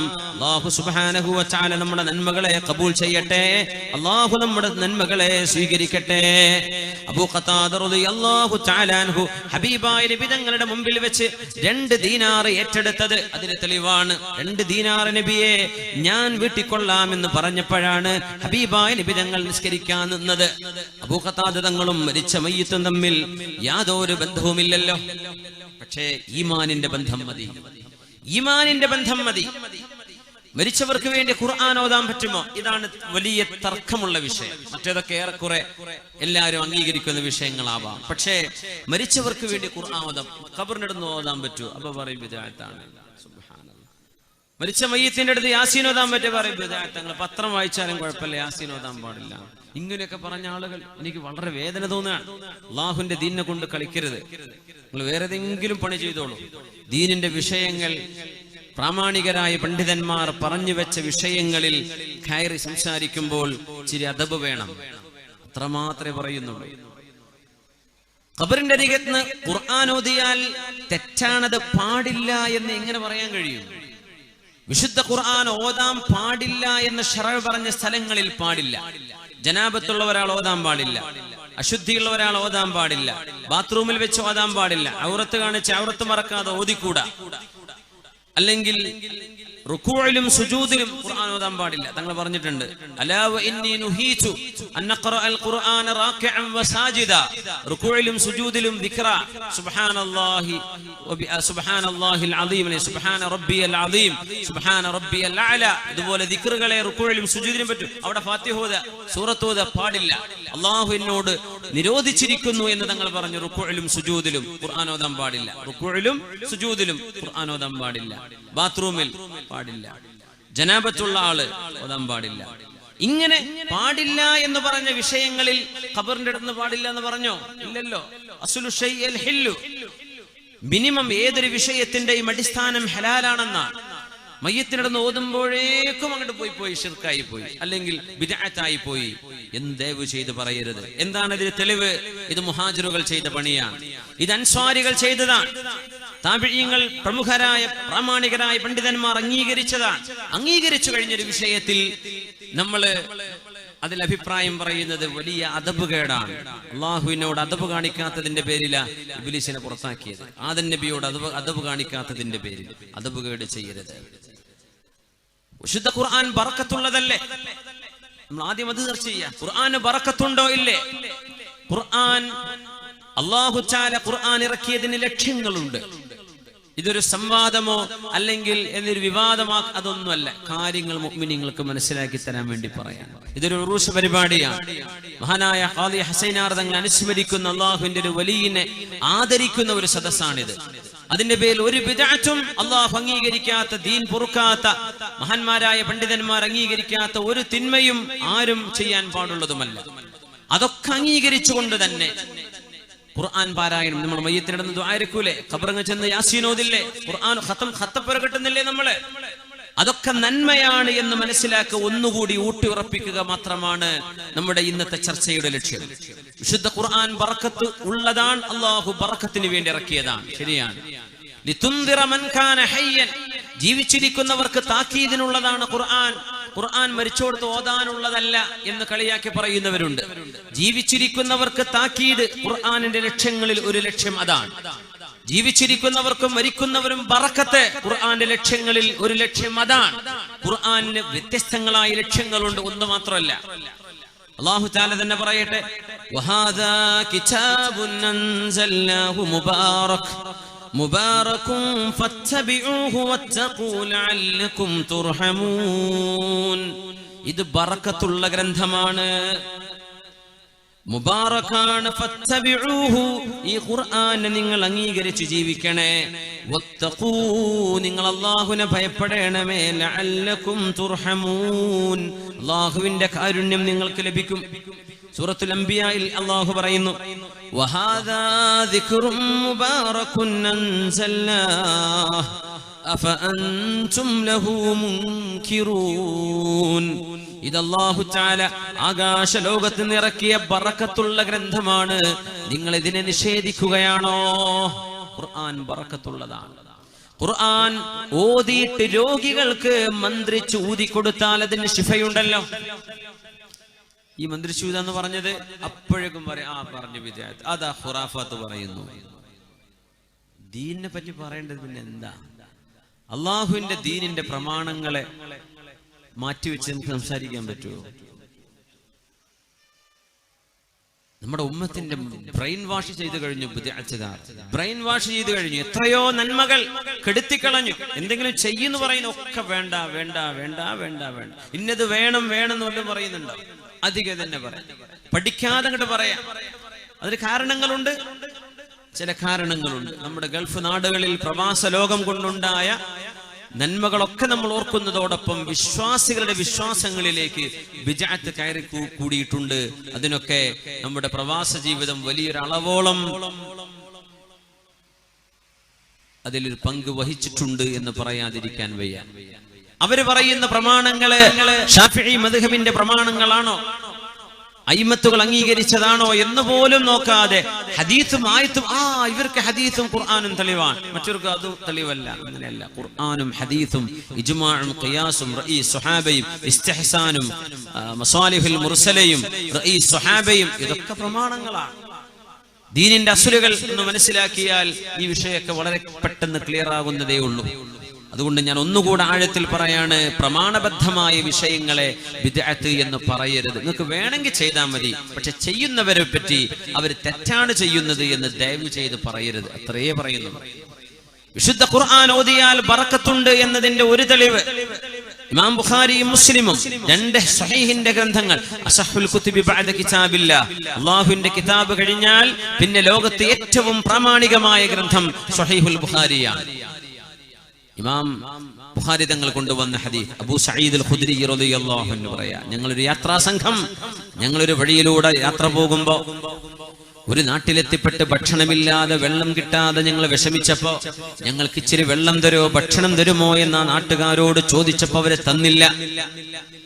അബൂ സഈദ് അൽ ഖുദ്രി തങ്ങൾ പറയാം,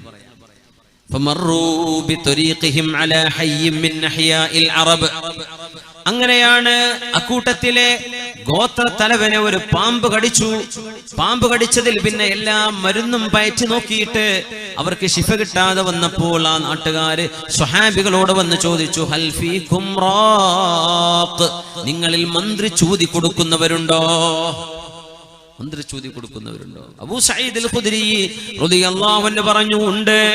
പക്ഷേ ഞങ്ങൾക്ക് വെള്ളവും ഭക്ഷണവും ചോദിച്ചിട്ട് തരാത്തവരാണ് നിങ്ങൾ, അതുകൊണ്ട് മന്ത്രി ചോദിത്തരാം, ഞങ്ങൾക്കതിന് പ്രതിഫലം വേണം എന്ന് പറഞ്ഞു. അവര് പറഞ്ഞു, നിങ്ങൾക്ക് ഞങ്ങൾ 30 ആടുകളെ തരാം. 30 ആടുകൾ മതിയെന്ന് ചോദിച്ചു. മതി. അബൂ സഈദ് അൽ ഖുദ്രി റളിയല്ലാഹു അൻഹു ആ രോഗബാധിതനായ പാമ്പ് കടിച്ച വിഷപ്പാമ്പ് കടിച്ച ഗോത്ര തലവന്റെ അരികത്തിരുന്ന് സൂറത്തുൽ ഫാത്തിഹ ഓതുകയും അയാളുടെ തലയിലേക്ക് 7 പ്രാവശ്യം ഊതി കൊടുക്കുകയും ചെയ്തു. ബോധം തെളിഞ്ഞ പോലെ വിഷബാധയേറ്റ് കിടന്ന മനുഷ്യൻ എഴുന്നേറ്റു. 30 പറഞ്ഞ പോലെ 30 ആടുകളെ അവർക്ക് കൊടുത്തു. ഈ സംഭവം വെറൊരു ചരിത്രമല്ല, ഇമാം ബുഖാരിയുടെ സ്വഹീഹിലുള്ള ചരിത്രമാണിത്. സ്വഹാബത്തിന്റെ കാലത്തുണ്ടായത്. 30 ആടുകളെ കിട്ടിയിട്ട് അവരത് ഓഹരി വെക്കാൻ നിൽക്കുമ്പോ അബൂ സഈദ് തങ്ങൾ പറഞ്ഞു, നമുക്ക് റസൂലുള്ളാഹിനോടൊന്ന് ചോദിക്കണ്ടേ? നബി തങ്ങളോട് ചോദിച്ചിട്ടാവാം നമ്മൾ ഇത് എടുക്കുന്നത്. അവർ അല്ലാഹുവിന്റെ റസൂലിനോട് ചെന്ന് പറഞ്ഞു, നബിയേ, ഇങ്ങനെ സംഭവിച്ചു റസൂലേ, അവര് ഞങ്ങൾക്ക് ഭക്ഷണം തന്നില്ല, അവര് ഞങ്ങൾക്ക് ഒരു സൗകര്യവും തന്നില്ല ആ നാട്ടിലെത്തിയപ്പോ. കാരണം എന്താണെന്നറിയോ? ഒരു വിശ്വാസികളുടെ നാട്ടിലെത്തിയാൽ ആ വിശ്വാസിയുടെ ഭക്ഷണവും താമസവും ആ നാട്ടുകാരുടെ ഒരു ബാധ്യതയാണെന്നാണ് ശറഈന്റെ കാഴ്ചപ്പാട്. അതാ ഭക്ഷണല്ലേ ഭക്ഷണം. അതുകൊണ്ട് നമ്മളെ പഴമക്കാരൊക്കെ ജുമുഅക്ക് വരുമ്പോ ഏതെങ്കിലും നാട്ടുകാര് ഭക്ഷണമില്ലാത്തവർ കാണുമ്പോ വീട്ടിലേക്ക് കൈപിടിച്ചു കൊണ്ടുപോകും. അത് ഈ കാഴ്ചപ്പാടാണ്, അത് ശരിയായൊരു കാഴ്ചപ്പാടാണത്. അന്നമില്ലാത്തവർക്ക് അന്നവും കുടിക്കാൻ വെള്ളമില്ലാത്തവർക്ക് വെള്ളവും കൊടുക്കൽ ഒരു നാട്ടുകാരുടെ ബാധ്യതയാണെന്നാണ് ഇസ്ലാം പറയാം. മൂസാ നബിയും ഖദർ നബിയും യാത്ര പോയ ആ ചരിത്രമല്ലേ മതില് നന്നാക്കി കൊടുത്തത്. അവിടെ ഖദർ നബി ചോദിച്ച്, ഖദർ നബി പൊളിഞ്ഞു കിടന്ന മതിൽ നേരെയാക്കിയപ്പോ മൂസ നബിയോട് ചോദിച്ച ചോദ്യം എന്താണ്? മൂസ നബിയെ, അതിന് എന്തെങ്കിലുമൊക്കെ അവരോട് വാങ്ങിച്ചൂടായിരുന്നോ? നമുക്ക് ഭക്ഷണം തരാത്ത നാട്ടുകാരല്ലേ. കാശിന് വാങ്ങിച്ചൂടെ എന്നല്ല അവിടെ വിഷയം. ഒരു നാട്ടിലേക്ക് ഒരു മുസ്ലിം എത്തിയാൽ ആ മുസ്ലിമീങ്ങളായ ആളുകൾ, ആ നാട്ടുകാർ ഇവർക്ക് ഭക്ഷണം കൊടുക്കണമെന്നാണ്, യാത്രക്കാരെ അവര് സംരക്ഷിക്കണമെന്നാണ്. അത് ഇസ്ലാമിന്റെ ഒരു വലിയ മനോഹരമായ ഒരു കാഴ്ചപ്പാടാണ്. മുത്തനബിയെ, ഞങ്ങൾ അവരോട് അതിന് നിങ്ങൾക്ക് കൂലി വേണമെന്ന് പറഞ്ഞു. ഇല്ലാ ബിജുഅലിൻ തജഅലൂനഹു ലനാ എന്ന് ഞങ്ങൾ പറഞ്ഞു. അങ്ങനെ 30 ആടുകളെ ഞങ്ങൾക്ക് തന്നു നബിയെ. സൂറത്തുൽ ഫാത്തിഹ ഞാൻ ഓതിയിട്ട് ആ രോഗിയുടെ തലയിലേക്ക് ഊതി കൊടുത്തു നബിയെ. അല്ലാഹു ശിഫ കൊടുത്തു.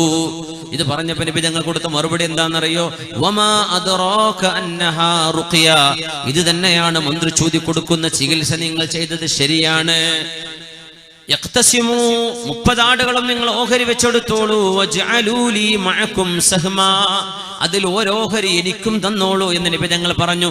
സ്വഹാബത്തിന്റെ മനസ്സിനൊരു സമാധാനം ഉണ്ടാവാൻ വേണ്ടി അതിൽ ഓരോഹരി എനിക്കും തന്നോളൂ എന്ന് നബി ഞങ്ങൾ പറഞ്ഞത് പരിശുദ്ധമായ ഇമാം ബുഖാരി സ്വഹീഹിൽ കൊണ്ടുവന്ന ഹദീസാണ്. വിശുദ്ധ ഖുർആൻ ഓതിയാൽ ശിഫയുണ്ട്. മരിച്ചവരെടുത്ത് ഓതാൻ പാടില്ല എന്ന് പറയും. തെളിവതാ പറയാം. ലിതുൻദിറ മൻ കാന ഹയ്യൻ, ജീവിച്ചിരിക്കുന്നവർക്ക് താക്കീദിനല്ലേ ഖുർആൻ. ആണ്, അത് ഖുർആനിന്റെ ലക്ഷ്യങ്ങളിൽ ഒരു ലക്ഷ്യമാണ്. പക്ഷെ അത് മാത്രമാണോ? അല്ല. ഖുർആൻ തബറുക്കുമുണ്ട്. ഖുർആൻ ശിഫയാണ്. വനുനസ്സിലു മിനൽ ഖുർആനി മാ ഹുവ ശിഫാഉൻ വറഹ്മത്തുൽ ലിൽ മുഅ്മിനീൻ വലാ യസീദുൽ ളാലിമീന ഇല്ലാ ഖസാറാ. ഖുർആൻ പഠിക്കാതിരിക്കണം എന്നല്ലേ പറഞ്ഞതിനർത്ഥം. ഖുർആൻ പഠിക്കണം, ഖുർആന്റെ വ്യാഖ്യാനം അറിയണം. പക്ഷെ അതൊന്നും അറിയാതെ ഓതിയാലും അതിന് കൂലിയുണ്ട്. അങ്ങനെയാണ്. ഖുർആൻ അറിയാതെ അർത്ഥമറിയാതെ ഓതിയാലും കൂലിയുണ്ട്. അർത്ഥം മനസ്സിലാക്കാതെ പാരായണം ചെയ്താലും ഹിഫ്ള് ചെയ്താലും അതിനൊക്കെ പ്രതിഫലമുണ്ട്. അർത്ഥം അറിഞ്ഞിട്ടാണെങ്കിൽ പ്രതിഫലം കൂടുതലാണ്. അങ്ങനെയാണ് വിശുദ്ധ ഖുർആൻ പറയുന്നു. നോക്കൂ, വനുനസ്സിലു മിനൽ ഖുർആനി മാ ഹുവ ശിഫാഉൻ വറഹ്മത്തുൽ ലിൽ മുഅ്മിനീൻ. ഈ വിശുദ്ധ ഖുർആൻ ശിഫയായിട്ടും റഹ്മത്തായിട്ടുമാണ് ഞാൻ ഇറക്കിയത് സത്യവിശ്വാസികൾക്ക്. മിനൽ ഖുർആൻ ലിബയാനിൽ ജിൻസി എന്നാണ്. ഖുർആനിന്റെ ഏതെങ്കിലും ഒരു ഭാഗത്തിന് ശിഫ ഉണ്ട് എന്നല്ല, ഖുർആൻ എന്നത് മുഴുവൻ ശിഫയും റഹ്മത്തുമാണ്. ഇനി ഇത് ബറക്കത്തുണ്ടെന്ന് ബോധ്യമായി. അത് ജീവിച്ചിരിക്കുന്നവർക്ക് മാത്രമാണോ? മരിച്ചവർക്ക് ഓതിയ ബറക്കത്ത് കിട്ടൂലേ? ജീവിച്ചിരിക്കുന്നവർക്ക് ബറക്കത്ത് കിട്ടുന്ന ബോധ്യമായി. ഇമാം ബുഖാരി തങ്ങളുടെ ഈ ഹദീസ് ഫാത്തിഹ ഓതി കൊടുത്തു, ബറക്കത്തുമായി ശിഫയുമായി. അബൂ സഈദ് അൽ ഖുദ്രി തങ്ങൾക്കും സഹാബികൾക്കും 30 ആടുകളെയും കൊടുത്തു, സമ്മാനമായി കൊടുത്തു. ഇത് മരണപ്പെട്ടവർക്ക് വേണ്ടി ഓതി കൊടുത്താലോ അവർക്ക് പ്രതിഫലം കിട്ടൂലേ? കിട്ടില്ല എന്ന് എങ്ങനെ പറയും? മഹാനായ ഉമർ ഇബ്നുൽ ഖത്താബ് റളിയല്ലാഹു അൻഹുവിന്റെ മകൻ അബ്ദുല്ലാഹി ഇബ്നു ഉമർ റളിയല്ലാഹു അൻഹുവിന്റെ അഥറടക്കം മുഹാജിരീങ്ങളും സ്വഹാബിമാരായ അൻസ്വാരികളും ചെയ്തിരുന്ന ഒരു നന്മയാണിത്. തെളിവ് ഒന്ന്, ഇമാം ബൈഹഖി എന്നവർ അവരുടെ സുനനിൽ കിതാബുൽ ജനായിസിൽ ഒരു ബാബ് കൊണ്ടുവരുന്നുണ്ട്.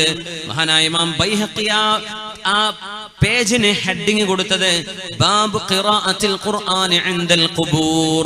ഖബറിന്റെ അരികത്ത് ഖുർആൻ ഓതാൻ പറ്റും എന്ന് പറഞ്ഞുകൊണ്ടാണ് ഖബറിന്റെ അരികത്ത് ഖുർആൻ ഓതൽ എന്ന് പറഞ്ഞിട്ട് ഹദീസ് പണ്ഡിതനായ ഇമാം ബൈഹഖി റഹ്മത്തുള്ളാഹി അലൈഹി 4ാമത്തെ വോള്യത്തിൽ ഇമാം ബൈഹഖിയുടെ സുനനിൽ 56ാമത്തെ പേജ്, ഇമാം ഖല്ലാൽ റഹ്മത്തുള്ളാഹി അലൈഹി അവരുടെ ജാമിഇൽ അവരുടെ കിതാബുൽ അംറു ബിൽ മഅറൂഫി വന്നഹി അനിൽ മുൻകറിലും ഈ വിഷയം കൊണ്ടുവന്നു. യാ അല്ലാഹ്, 200ഓളം പേജുകളുള്ള കിതാബാണ് ഇമാം ഖല്ലാൽ തങ്ങളുടെ കിതാബുൽ അംറു ബിൽ മഅറൂഫി വന്നഹി അനിൽ മുൻകർ. ആ കിതാബിലെ അവസാന ഭാഗം 190ാമത്തെ പേജ്. ഇമാം ഖല്ലാൽ എന്നവർ പറയുന്നു, ഇമാം ഖല്ലാൽ എന്നവരാണ് അഹ്മദ് ഇബ്നു ഹംബൽ റഹ്മത്തുള്ളാഹി അലൈഹിയുടെ മദ്ഹബിനെ ക്രോഡീകരിച്ച പണ്ഡിതൻ. ഹംബലി മദ്ഹബ് എന്ന് പറയില്ലേ, ഗൾഫ് നാടുകളൊക്കെ ഹംബലി മദ്ഹബാണ്. ഈ ഹംബലി മദ്ഹബുകാരും ഖുർആൻ ഓതണം എന്ന് പഠിപ്പിക്കുന്നവരാ. അതാണ് ഇതിന്റെ അത്ഭുതം. സുബ്ഹാനല്ലാഹ്, ഹംബലി മദ്ഹബിനെ ക്രോഡീകരിച്ച പണ്ഡിതനാണ് ഇമാം ഖല്ലാൽ റഹ്മത്തുള്ളാഹി അലൈഹി. ഇമാം അഹ്മദ് എന്നവരുടെ മദ്ഹബിനെ ക്രോഡീകരിച്ച പണ്ഡിതൻ, ഹിജ്റ 311 വഫാത്തായ പണ്ഡിതൻ. ഇമാം ഖല്ലാൽ എന്നവരെ അബ്ബാസ് ഇബ്നു മുഹമ്മദ് ദൗരി എന്നവരെന്ന് ഉദ്ധരിക്കുന്നു. قال قلت ليحيى بن معين, മഹാനായ യഹ്യ ഇബ്നു മഈൻ തങ്ങളോട് ഞാൻ ചോദിച്ചു. യഹ്യ ഇബ്നു മഈൻ എന്നവരെ ഇമാം അഹ്മദ് ഇബ്നു ഹംബൽ എന്ന ഹംബലി മദ്ഹബിന്റെ ഇമാം, മുസ്നദ് എന്ന ഹദീസിന്റെ വിശ്വവിജ്ഞാനകോശമാണ് മുസ്നദ്. ആ മുസ്നദിന്റെ രചയിതാവാണ് ഇമാം അഹ്മദ് ഇബ്നു ഹംബൽ, ഇറാഖുകാരനായ അഹ്മദ് ഇബ്നു ഹംബൽ എന്നവർ. അവരുടെ കൂട്ടുകാരനാണ് യഹ്യ ഇബ്നു മഈൻ. ഇവരൊക്കെ അലാമുൽ ഉമ്മത്തിലെ ഇൽമിന്റെ പർവ്വതങ്ങളാണ്. മഹാനായ യഹ്യ ഇബ്നു മഈൻ എന്നവരോട് ചോദിക്കാൻ. എന്താ ചോദിച്ചത്? യഹ്യ ഇബ്നു മഈനെ حدثني مبشر الحلبي عن عبد الرحمن بن العلاء بن اللجلاج عن أبيه أنه قال.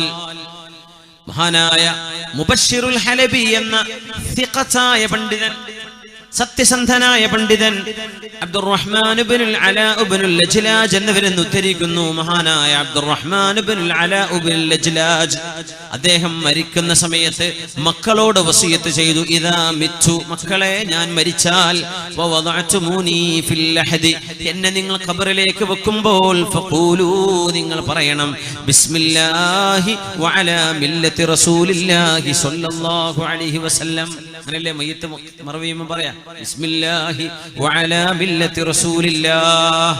ഇത് പറഞ്ഞിട്ടാ വെക്കേണ്ടത്. ആര് വസിയത്ത് ചെയ്യാ? മഹാനായ പണ്ഡിതൻ അബ്ദുറഹ്മാൻ ഇബ്നുൽ മഹാനായ അലാ ഇബ്നുൽ ലജ്ലാജ് റഹ്മത്തുള്ളാഹി അലൈഹി മക്കളോട് പറയാണ്, താബിഇയാൻ. എന്നിട്ട് സുമ്മ സന്നു അലയ്യ തുറാബ സന്നാ, നിങ്ങൾ എന്റെ ദേഹത്തേക്ക് മണ്ണ് വാരിയിടുമ്പോ മെല്ലെ മണ്ണ് വാരി ഇടണേ, ഒന്നായിട്ട് മണ്ണ് കൊട്ടരുത്. മയ്യത്തിന്റെ മീതെ മണ്ണ് മെല്ലെ വാരിയിടാവൂ. കാരണം എന്തെന്നറിയോ? ജീവിച്ചിരിക്കുന്ന ഒരു മനുഷ്യന് വേദനയുള്ളത് മരിച്ച മനുഷ്യന് വേദനയുണ്ടാകുമെന്ന് നബി തങ്ങൾ പറഞ്ഞ ഹദീസ് സ്വഹീഹാണ്. പോസ്റ്റ്മോർട്ടം ചെയ്യുമ്പോ മയ്യത്തിന് വേദനയുണ്ട്. ഒരു മയ്യത്തിന്റെ ശരീരത്തിൽ മുറിവ് പറ്റിയാൽ, ജീവിച്ചിരിക്കുന്നവന് മുറിവ് പറ്റിയാൽ വേദനയുണ്ടോ, അതിലേറെ വേദന മയ്യത്തിനുണ്ട് എന്ന് പരിശുദ്ധ റസൂലുള്ളാഹി തങ്ങൾ വഹയിന്റെ വെളിച്ചത്തിൽ പറഞ്ഞിട്ടുണ്ട്. അതുകൊണ്ടാണ് മയ്യത്തിന്റെ ശരീരഭാഗങ്ങൾ മുറിച്ചു മാറ്റരുത് എന്ന് പറയാൻ കാരണം. ജീവിച്ചിരിക്കുന്ന ഒരു മനുഷ്യൻ അനുഭവിക്കുന്ന പോലെ മയ്യിത്ത് അനുഭവിക്കുന്നുണ്ട് എന്ന് പറഞ്ഞു തരാൻ വഹയിന്റെ വെളിച്ചത്തിലേ കഴിയൂ. മരിച്ചു കിടക്കുന്ന ആൾക്ക് എണീറ്റ് പറയാൻ കഴിയില്ലല്ലോ. സാധാരണഗതിയിൽ അങ്ങനെയല്ലേ. ഹബീബായ നബി ഞങ്ങൾ പറഞ്ഞു അത് സല്ലല്ലാഹു അലൈഹി വസല്ലം.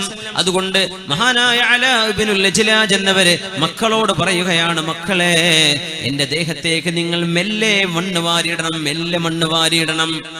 وقرأوا عند رأسي بفاتحة البقرة وخاتمتها. എന്റെ മയ്യത്ത് എന്നെ മറവ് ചെയ്താൽ എന്റെ ഖബറിന്റെ അരികത്ത് വെച്ച് നിങ്ങൾ സൂറത്തുൽ ബഖറയുടെ ആദ്യ ഭാഗവും സൂറത്തുൽ ബഖറയുടെ അവസാന ഭാഗവും നിങ്ങൾ ഓതണേ. അവസാന ഭാഗം എന്ന് പറഞ്ഞാൽ ആമന റസൂലു, ആദ്യ ഭാഗം അലിഫ് ലാം മീം മുതലുള്ള ആദ്യ ഭാഗം നിങ്ങൾ ആ ഖുർആൻ ഓതണേ. ഫഇന്നി സമിഅതു ഇബ്നു ഉമർ. നോക്കണം, എന്റെ ഗുരുനാഥൻ അല്ലാഹുവിന്റെ റസൂലിന്റെ സ്വഹാബിയായ അബ്ദുല്ലാഹ് ഇബ്നു ഉമർ റളിയല്ലാഹു അൻഹു പറയുന്നത് ഞാൻ കേട്ടു. മഹാനവറുകൾ പറയാറുണ്ട്, ഞാൻ മരിച്ചാൽ എന്റെ ഖബറിന്റെ അരികത്ത് നിങ്ങൾ ഖുർആൻ ഓതണേ. കാന യൂസി ബിദാലിക വയസ്തഹിബ്ബുഹു.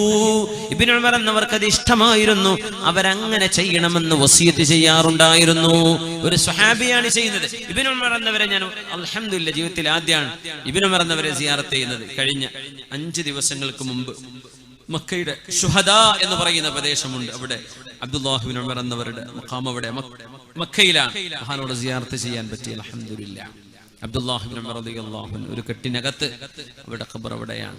ശുഹദാ, മക്കയിലെ ശുഹദാ എന്ന് പറയുന്ന പ്രദേശം. മഹാനവറുകൾ വസിയത്ത് ചെയ്തിട്ടുണ്ട്. സ്വഹാബിമാരെ വസിയത്ത് ചെയ്യാൻ എന്തിന്? ഞങ്ങൾ മരിച്ചാൽ ഖബറിന്റെ അടുത്ത് ഖുർആൻ ഓതണം. നമ്മൾ പറയാ ബിദ്അത്താണ്. എത്ര വലിയ ദുരന്തമാണ് മുഅ്മിനേ ഇതൊക്കെ. നമ്മൾ പറയും ബിദ്അത്താണ്. ഖുർആൻ എടുത്ത് ഓതുമ്പോഴേക്കും മുസാഫ് ഇവിടെ നിന്ന് പോയിക്ക് ഇവിടെ ഓതാൻ പാടില്ല, ഇത് ബിദ്അത്താണ്. അബ്ദുല്ലാഹ് ഇബ്നു ഉമർ എന്ന മുത്തബിഉസ് സുന്ന, ഹബീബായ നബിയുടെ സുന്നത്ത് ജീവിതത്തിൽ അക്ഷരം പ്രതി ജീവിതത്തിൽ പകർത്തിയ സ്വഹാബിയാണിത്. മുത്തബിഉസ് മുഹിബ്ബുസ് സുന്ന, ഹബീബിന്റെ സുന്നത്തിനെ ഇത്രമേൽ സ്നേഹിച്ച ഒരു സ്വഹാബി ഉണ്ടാവില്ല. ആ മഹാൻ പറയാ, ഞാൻ മരിച്ചാൽ നിങ്ങൾ എന്റെ ഖബറിനടുത്ത് ഖുർആൻ ഓതണം എന്ന് വസിയത്ത് ചെയ്യാറുണ്ട് മഹാനായ ഇബ്നു ഉമർ എന്നവർ. ആര് പറയാ? മഹാനായ അലാ ഇബ്നുൽ ലജ്ലാജ് റഹ്മത്തുള്ളാഹി അലൈഹി. ഇബ്നു ഉമർ എന്നവരുടെ ശിഷ്യൻ, താബിഈയായ മഹാനായ പണ്ഡിതൻ. ഇബ്നു ഉമർ റളിയല്ലാഹു അൻഹു ആരാണ്? സ്വഹാബികളിലെ ശൈഖുൽ ഇസ്ലാം എന്ന് പറയാൻ പറ്റുന്ന ആളാണ്. സ്വഹാബികളിലെ ശൈഖുൽ ഇസ്ലാമാണ് മഹാനായ അബ്ദുല്ലാഹ് ഇബ്നു ഉമർ റളിയല്ലാഹു അൻഹു. മുഹാജിറായ സ്വഹാബിയാണ്. ഇമാം നബി റളിയല്ലാഹു അൻഹു, ഇമാം നബി തങ്ങളുടെ അദ്കാറിലെ 137ാമത്തെ പേജ്, ഇസ്നാദുഹു ഹസനുൻ, ഈ സംഭവത്തിന്റെ സനദ് ഹസനാൻ. മഹാനായ അല്ലാമ അൽ ഇമാമുൽ ഹൈതമി മഹാനവരുടെ മുജ്മഇൽ 3ാമത്തെ വോള്യം 44ാമത്തെ പേജിൽ റിജാലുഹു മൗസൂഖൂൻ, ഈ സനദിൽ വന്ന മുഴുവൻ ആളുകളും യോഗ്യരായ ആളുകളാണ്. ഇത് ദഈഫ് എന്ന് പറയാൻ പറ്റില്ല. ഇമാം ബൈഹഖി തങ്ങളുടെ സുനനുൽ കുബ്രയിലും മഹാനായ ഇമാം അത്ബറാനി തങ്ങളും ഒക്കെ ഈ ഹദീസ്, ഈ സനദ്, ഈ അസർ സ്വഹീഹാൻ എന്ന് സമർത്ഥിച്ചിട്ടുണ്ട്. സ്വഹാബികൾ ചെയ്തതാണിത്. ഇത് മാത്രമല്ല, മുഹാജിറുകളായ ആളുകൾ ഇത് ചെയ്തിരുന്നു എന്നും നമ്മുടെ കിതാബുകളിൽ കാണാം. മഹാനായ ഇമാം ഖല്ലാൽ റഹ്മത്തുള്ളാഹി അലൈഹി, ഹംബലി മദ്ഹബിലെ പ്രാമാണികമായ ഗ്രന്ഥകർത്താവ്, ഹംബലി മദ്ഹബിന്റെ നിയമങ്ങളെ ക്രോഡീകരിച്ച ഇമാം അഹ്മദ് എന്നവരുടെ മദ്ഹബിന്റെ ഏറ്റവും കർക്കശമായും മദ്ഹബിനെ ക്രോഡീകരിച്ച മഹാനവറുകളുടെ ജാമിഇൽ, അതുപോലെ തന്നെ കിതാബുൽ അംറു ബിൽ മഅറൂഫ് വന്നഹി അനിൽ മുൻകറിൽ മഹാനായ ഇമാം ഖല്ലാൽ റഹ്മത്തുള്ളാഹി അലൈഹി, ഇബ്നുൽ ഖയ്യിം എന്നവർ പോലും ഈ വിഷയം മഹാനായ ഇമാം ഖല്ലാലിനെ സംബന്ധിച്ച് ഉദ്ധരിക്കുന്നുണ്ട്. കിതാബുർ റൂഹിൽ 10ാമത്തെ പേജിൽ ഖാല ശഅബി, ഇമാം ശഅബി തങ്ങൾ പറയാ, വകാനൽ അൻസ്വാർ, അൻസ്വാരികൾ ഇദാ മാത ലഹും മയ്യിതുൻ, അൻസ്വാരികൾക്ക് ഒരു മയ്യിത്ത് മരണപ്പെട്ടു കഴിഞ്ഞാൽ യഖ്തലിഫൂന ഇലാ ഖബ്രിഹി, ഓരോരുത്തരായ ഖബറിന്റെ അരികത്തേക്ക് ചെല്ലും. ഫയഖറഊന ഇൻദഹുൽ ഖുർആൻ, ആ മയ്യിത്തിന്റെ അരികത്ത് നിന്ന് ഖുർആൻ ഓതുമായിരുന്നു അൻസ്വാരികൾ. ഇമാം ശഅബി തങ്ങൾ പറയാ, അൻസ്വാരികളുടെ ശീലമായിരുന്നു. യുഎഇക്കാർക്കറിയാം, മഹാനായ ഷെയ്ഖ് സായിദ് റഹ്മഹുല്ലാഹ്, യുഎഇയുടെ രാഷ്ട്രപിതാവായ ഷെയ്ഖ് സായിദ് റഹ്മഹുല്ലാഹ്, അദ്ദേഹം വഫാത്തായത് എന്റെ ഓർമ്മ ശരിയെങ്കിൽ 2004-ലാണ്. 2004 അവിടെ മുതൽ ഇന്നേ വരെ 10-14 കൊല്ലമായി ആ മഹാന്റെ ഖബറിന്റെ അടുത്ത് ഓരോരുത്തരായിട്ട് പോയി ഖുർആൻ ഓതിക്കൊണ്ടിരിക്കുക. 24 മണിക്കൂർ നമ്മുടെ പ്രവർത്തകർ നിങ്ങളുടെ ദാനധർമ്മങ്ങൾ സ്വീകരിക്കാൻ വേണ്ടി വരുന്നുണ്ട്. നമ്മുടെ അവര് കവർ കൊടുത്തു വിടുന്നുണ്ട്. ഇൻഷാ അല്ലാഹ് നാളെ നിങ്ങൾ എന്തെങ്കിലും സംഖ്യ നല്ലൊരു നിയ്യത്ത് ചെയ്തിട്ട് ഇൻഷാ അല്ലാഹ് നമ്മുടെ പള്ളിയുടെ ജമാഅത്തിന്റെ പ്രവർത്തനങ്ങൾക്ക് നാളെ മജ്ലിസുൻ നൂർ ഉണ്ട്. അൽഹംദുലില്ലാഹ് ആ വിഷയങ്ങളിലേക്കൊക്കെ ഇൻഷാ അല്ലാഹ് നിങ്ങൾ കാര്യമായി സംഭാവന ചെയ്യണം എന്ന് ഉണർത്തുകയാണ്. അല്ലാഹു ജയിപ്പിക്കട്ടെ. ആമീൻ യാ റബ്ബ്. സദഖ ചെയ്തോളി. കൊടുക്കുമ്പോ മരിച്ചുപോയ മാതാപിതാക്കൾക്ക് ബന്ധുക്കൾക്ക് നിയത്ത് ചെയ്ത് കൊടുത്താൽ നിങ്ങളുടെ മരിച്ചുപോയ ബന്ധു നിങ്ങൾ കൊടുക്കുന്ന ആ സംഖ്യ എത്രയോ സദഖ ചെയ്ത കൂലി അവർക്ക് കിട്ടും, നിങ്ങൾക്കും അതേ കൂലി കിട്ടും. അല്ലാഹു വലിയ ഔദാര്യവാനാണ്. അല്ലാഹുവിന്റെ കലാമിന്റെ അത്ഭുതം അതാണ്. ബഹുമാനപ്പെട്ട ഉസ്മാൻ ഫൈദി ഉസ്താദ് ഇവിടെ എഴുതി തന്നിരിക്കുക. ഖുർആന്റെ തഅരീഫ് എന്നെ പഠിച്ചാൽ മനസ്സിലാവും. ഖുർആൻ എന്ന് പറഞ്ഞാൽ കലാമുല്ലാഹിൽ മുനസ്സലു അലാ മുഹമ്മദിൻ സ്വല്ലല്ലാഹു അലൈഹി വസല്ലം അൽ മുതഅബ്ബദു ബിതിലാവതിഹി. എന്താ ഖുർആൻ എന്ന് പറഞ്ഞാൽ? മുത്തുനബി തങ്ങൾക്ക് അല്ലാഹു തആല ഇറക്കി കൊടുത്ത കിതാബ്, ഓതിയാൽ കൂലി കിട്ടുന്ന കിതാബ്, ഓതിയാൽ കൂലി കിട്ടുന്ന അല്ലാഹുവിന്റെ കലാം. ഖുദ്സിയായ ഹദീസുണ്ട്, അത് ഖുർആൻ പോലെയല്ല, അത് നമുക്ക് നിസ്കാരത്തിൽ ഓതാൻ പറ്റില്ല. നേരെമറിച്ച് ഖുർആൻ ഓതിയാൽ കൂലി കിട്ടുന്ന അല്ലാഹുവിന്റെ കലാം, അതിനാണ് ഖുർആൻ എന്ന് പറയുന്നത്. മുതഅബ്ബദു ബിതിലാവതിഹി, അത് ഓതലും ഒരു പുണ്യമാണ്, ഓതൽ ഒരു ഇബാദത്താണ്, അത് ബറകത്താണ്. അപ്പോ ഇമാം ശഅബി തങ്ങൾ പറയുന്നത് കിതാബുർ റൂഹിൽ ഇബ്നുൽ ഖയ്യിം അൽ ജൗസിയ. ആരാ ഇബ്നുൽ ഖയ്യിം ജൗസിയ എന്ന് പറഞ്ഞത്? ലോകത്തെ എല്ലാ ബിദ്അത്തിന്റെ സംഘടനകളും ഉദ്ധരിക്കുന്ന ആളാണ് ഇബ്നു തൈമിയ്യ. അല്ലാമ ഇബ്നു തൈമിയ്യ എന്ന് പറയുന്ന ഈ അടുത്ത കാലങ്ങളിൽ ജീവിച്ചുപോയ മഹാനായ ഒരു പണ്ഡിതൻ തന്നെയാണ്. പക്ഷെ അദ്ദേഹത്തിന്റെ വീക്ഷണങ്ങളിലെ വ്യത്യാസത്തിന്റെ പേരിൽ അഹ്ലുസുന്നയുടെ ആലിമീങ്ങൾ അദ്ദേഹത്തിന്റെ ചില കാഴ്ചപ്പാടുകളെ ഒന്ന് ഫിൽറ്റർ ചെയ്തിട്ടെടുക്കും എന്ന് മാത്രം. അദ്ദേഹം ആലിമാണ്, യാതൊരു സംശയമില്ല, പണ്ഡിതനാണെന്ന് സംശയമില്ല. പക്ഷേ അദ്ദേഹത്തിന്റെ ബിദ്അത്തിന്റെ ആശയങ്ങൾ കടന്നുകൂടിയിരുന്നു. ഇബ്നുൽ ഖയ്യിം അൽ ജൗസിയ ഇബ്നു തൈമിയ്യയുടെ ശിഷ്യനാണ്, അഹ്ലുസുന്നയുടെ ആലിമാണ്. ഇബ്നുൽ ഖയ്യിം എന്നവരുടെ ലോകപ്രസിദ്ധമായ ഗ്രന്ഥമാണ് കിതാബുർ റൂഹ്, ആത്മാക്കളെ സംബന്ധിച്ചുള്ള ഗ്രന്ഥം. ആ ഗ്രന്ഥത്തിൽ മഹാനവറുകൾ കൊണ്ടുവരാൻ വകാനൽ അൻസ്വാറു ഇദാ മാത ലഹും മയ്യിതുൻ യഖ്തലിഫൂന ഇലാ ഖബ്രി. ഒരു മയ്യിത്ത് മരിച്ചാൽ ആളുകൾ ഊഴമായി ആ മയ്യിത്തിന്റെ ഖബറിൽ വെച്ച് ദുആ ചെയ്യുമായിരുന്നു, ഖുർആൻ ഓതിയിട്ട്. ഖുർആൻ ഓതുമായി ഫയഖറഊന ഇൻദഹുൽ ഖുർആൻ, അദ്ദേഹത്തെ ആ മരിച്ച മയ്യിത്തിന്റെ അടുത്ത് പോയിട്ട് ഖുർആൻ ഓതുമായിരുന്നു. അതാണ് നമ്മൾ ഖത്തം പുര കെട്ടുക എന്ന് പറയാ.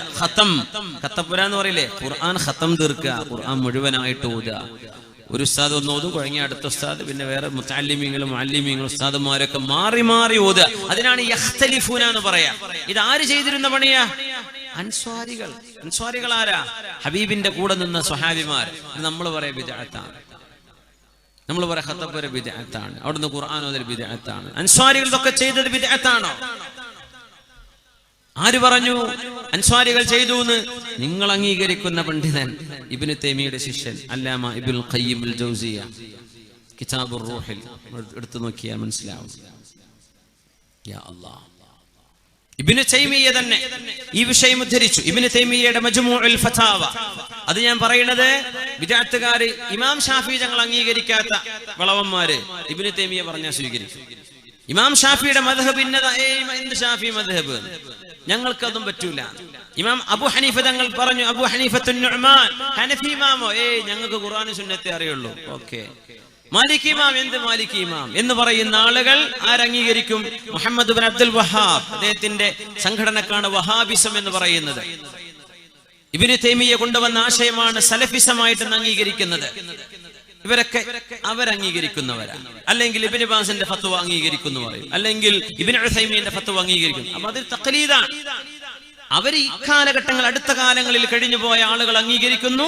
നമ്മൾ ഹിജ്റയുടെ 2-ാം നൂറ്റാണ്ടിലും 3-ാം നൂറ്റാണ്ടിലും കഴിഞ്ഞ മഹാന്മാരായ പണ്ഡിതന്മാർ അംഗീകരിക്കുന്നു. ഈ രണ്ട് വ്യത്യാസമേ ഉള്ളൂ.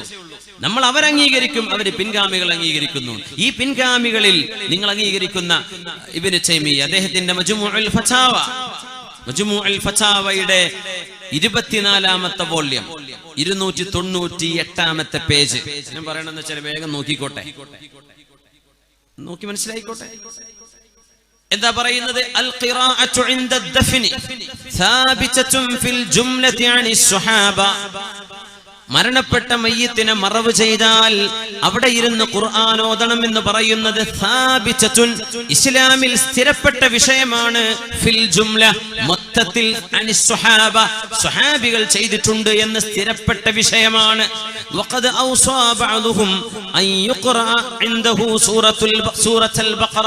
ചില ആളുകൾ സ്വഹാബികളിൽ മുൻഗാമികളിൽ ചില ആളുകൾ ഞങ്ങൾ മരണപ്പെട്ടാൽ ഖബറിന്റെ അരികത്ത് സൂറത്തുൽ ബഖറ ഓതണം എന്ന് വസിയത്ത് ചെയ്യുകയും ചെയ്തിട്ടുണ്ട്. ആര് പറഞ്ഞു? നിങ്ങൾ അംഗീകരിക്കുന്ന ആളല്ലേ. എന്നാലെങ്കിലും ഒന്ന് പറഞ്ഞുകൂടെ ഇത് ബിദ്അത്തല്ല? അത്രയും നമ്മൾ പറയുന്നുള്ളൂ. ബിദ്അത്ത് എന്ന് പറയല്ലേ, വലിയ വിഷമമുണ്ട് കേൾക്കുമ്പോൾ. മുസ്ലിമീങ്ങളെ കാഫിര്യങ്ങളാക്കുക. ഒരു കാഫിര്യങ്ങളാണ്, ഒരു മുശ്രിക്കീങ്ങളാണ്. മുസ്ലിം പള്ളികളെ സംബന്ധിച്ച് മുശ്രിക്കുകളുടെ പള്ളി എന്ന് പറയാ. സുന്നികളായ ആളുകൾ ഇമാം നിൽക്കുമ്പോൾ ജമാഅത്ത് ശരിയാവില്ല എന്ന് പറയാ. ഇതൊക്കെ എത്ര മോശമാണ്. ഈ ഉമ്മത്തിന് അഹ്ലുൽ ഖിബ്ലയല്ലേ മിനിമം. നമ്മൾ അഹ്ലുൽ ഖിബ്ലയെ നമ്മൾ ഇങ്ങനെ വേർതിരിക്കാൻ പാടുള്ളതാണോ?